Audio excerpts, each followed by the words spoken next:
अपनी शरीक हयात यानी कि जो आपकी हयात की शराकतदार है उस पर बेला वजह जुल्म करने से दरअसल आप खुद को ही अपने आप को तकलीफों और परेशानियों की जाने धकेल रहे होते हैं। देखिए, जरा गौर कीजिए कि जिसके नसीब का पैसा आपको मिलने वाला था, आपके किसी गलत रवैये की वजह से वो आपकी तंदस्ती की वजह तो नहीं बन रहा।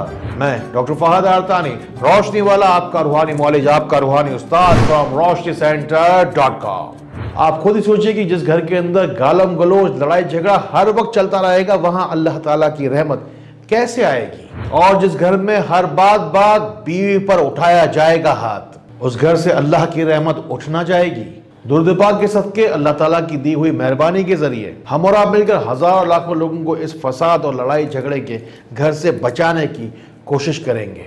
हम में से ही बेशुमार लोग हैं ऐसे जो कि अपने चेहरों पर मखौटे चढ़ाए हुए हैं, यानी कि जब दूसरे लोगों से घर से बाहर जाके मुलाकात करते हैं तो कुछ यूं मालूम होता है कि इससे बेहतर इंसान या इससे बेहतर शख्सियत और क्या ही होगी। और यही शख्स जब वापस घर को लौट कर आता है तो पूरे घर का फ्रस्ट्रेशन निकालता है और घर पर खूब ज्यादा लड़ाई झगड़ा बरसाता है। बीवी पर कभी कभार हाथ भी उठाता है। गालियां तो ऐसे बकते हैं लोग जैसे मुंह से फूल झड़ रहे हों। ऐसा करने से जो घर वाले आज आपके सामने खामोशी से खड़े हैं, उनकी यही खामोशी कल किसी तूफान का पेश खैमा भी साबित हो सकती है।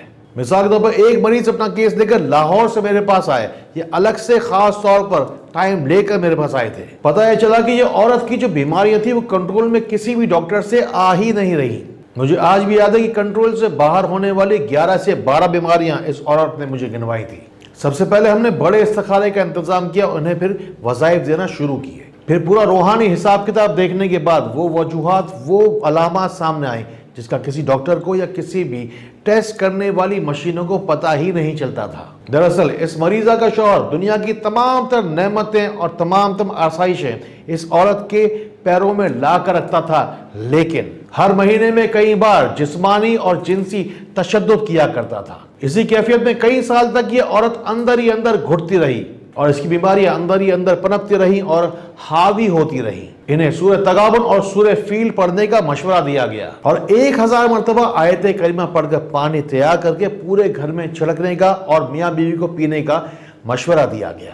कभी कभी मैं सोचता हूं कि क्यों हमारे मुल्क के अंदर हर 20वीं औरत के साथ थायराइड ग्लैंड का मसला है, हर चौथी औरत की हड्डियों से कैल्शियम खत्म होता चला जा रहा है और हर 10वीं औरत की या तो हार्मोन्स बिगड़े हुए हैं या अंदरूनी कोई ना कोई बीमारी उसके पीछे लगी हुई है। मेरी रूहानी बहनों और बेटियों के हर हफ्ते हजारों मसले मसाइल सुनता हूं मैं, यानी कि हर साल लाखों के हिसाब से लोग रोशनी सेंटर पाकिस्तान राब्ता करते हैं।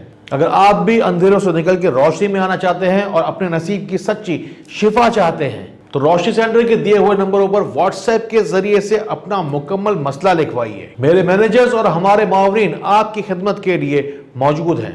चाहें तो कमेंट्स के जरिए से अपनी बात हम तक पहुंचाइए। दुआ तो मोमिन का हथियार है, जाइए अपना नाम दुआ में जरूर शामिल करवाइए। अपने अरीब करीब मौजूद माओ बहनों बेटियों को सदका जारिया की नियत से इस वीडियो को जरूर पहुंचाइए। अगर घर में बहुत सारी खैरें और बरकतें चाहते हैं, बहुत सारा सुकून चाहते हैं तो अपने होने का फायदा अपने घर वालों को पहुंचाइए। तमाम ही मर्द हजरात से हाथ जोड़कर ये रूहानी इल्तिजा करता हूं, अपने घर वालों पर, अपनी फैमिली पर खुले हाथ से खर्चा किया करें, इसलिए कि माल का बेहतरीन मसरफ भी यही है।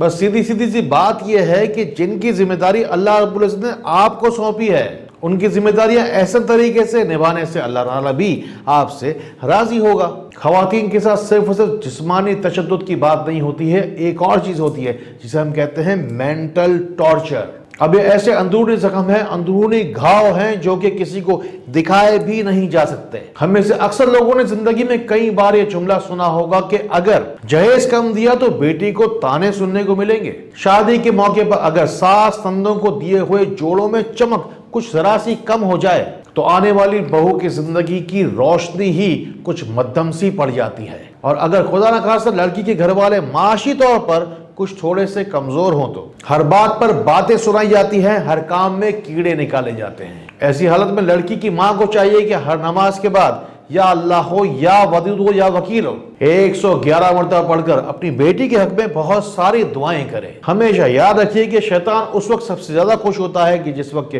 वो मियाँ बीवी को दूर करता है। मियाँ बीवी के दरमियान मोहब्बत, मवद्दत और इत्तेफाक को बढ़ाने के लिए या वदू तो डॉक्टर फहद अरतानी लिखकर यूट्यूब पे अगर आप सर्च करेंगे तो ये वाली वीडियो आपके सामने आ जाएगी। घर की बहू पर सास ससुर के कितने हुकूक हैं या घर में किस शख्स की वो कितनी खिदमत करेगी, शौहर का हाथ उठाना जायज है या नहीं, ये सारी की सारी बातें आपको कोई मुफ्ती या आलिम कोई मुस्तनद ही बता सकता है। यहाँ रोशनी सेंटर पाकिस्तान में पूरी दुनिया से बेशक लाखों लोग पूरी दुनिया से हर साल अपने मसले मसाइल, रूहानी मसले मसाइल और जिस्मानी बीमारियों का इलाज लेने आते हैं। बिना किसी रंग नस्ल और मजहब की तफरीक के उन्हें शिफायाब इलाज दिया जाता है। मैंने अपनी जिंदगी में लाखों लोगों से रूबरू और सोशल मीडिया के जरिए से मुलाकात की है। उन्हीं फाइंडिंग्स, उन्हीं ऑब्जर्वेशंस और अपने तजुर्बे की बुनियाद पर ये बातें कह रहा हूँ। मेरी आवाज से, मेरे अल्फाज से रोशनी सेंटर से लाखों लोग बेशक शिफायाब और मुस्तफीद होते हैं, लेकिन ये बात हमेशा याद रखिए कि मैं कोई मुफ्ती या आलिम नहीं हूं। इसी तरीके से एक डॉक्टर पढ़ी लिखी लड़की का रिश्ता एक साहब से हुआ। उन्हें बताया गया कि लड़का अच्छा खासा पढ़ा लिखा है। बहुत सारे झूठ के साथ ये भी बताया गया कि लड़का बहुत अच्छी कमाई करता है और नेक शरीफ घराना है। मंगनी के बाद ही इस बात का अंदाजा हो गया था कि लड़का 5 सिगरेट करता है और बहुत सारा गुटखा भी खाता है।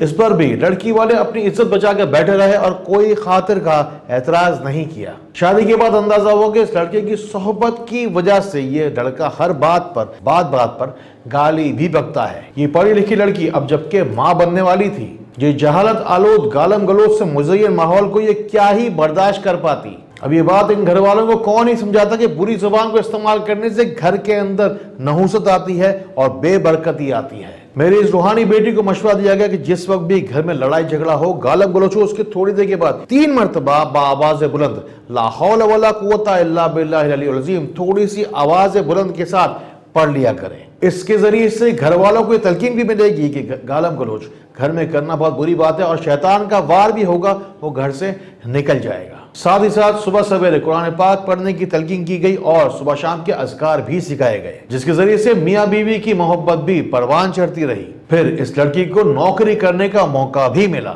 और फिर अपनी बीवी को तरक्की करता हुआ देखकर इसका शौहर भी सुधरता चला गया।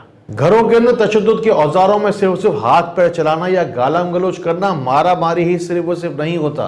तशद्दुद की तो बहुत सारी मिसालें हैं जो कि हमारे माशरे में आम है। कहीं पर ससुर और जेठ के सख्त लहजे भी बर्दाश्त करने पड़ते हैं। सास और नंदों को समझाते समझाते दिन में कई बार आंखें नम हो जाती हैं। यही लड़की जो आने वाले वक्त के अंदर कहीं घर की मालकिन बनने वाली है, उससे नौकरानियों से भी बदतर सलूक किया जाता है। आपने अपनी जिंदगी में कई बार कोई ना कोई शख्स देखा होगा जो कि जहेज को बुरा भला कहता होगा, जबकि जहेज को ना लेने वाला वाकईतन शख्स आपको शायद मुश्किल से ही कोई दिखा होगा। जरा सोचिए कि बिला वजह बार बार रोने वाली कोई औरत किसी मर्द को पसंद नहीं, तो बात बात पर रुलाने वाला मर्द क्यों किसी औरत को पसंद आएगा। बड़े ही दिल से है ये कोशिशें जो हम आपके लिए करते हैं। बस कोशिश यही होती है कि हर लफ्ज, हर जुमला हमारा किसी दुखी दिल पर मरहम बने और किसी की अंधेरी जिंदगी में रोशनी लेकर आए। अल्लाह ताला इसी तरह खैर वाली, करम वाली, फजल वाली बातें हमें एक दूसरे तक पहुंचाने वाला बनाए। अल्लाह ताला हमें एक दूसरे के लिए फायदे का बाइस बनाए। अल्लाह ताला हमें बहुत बहुत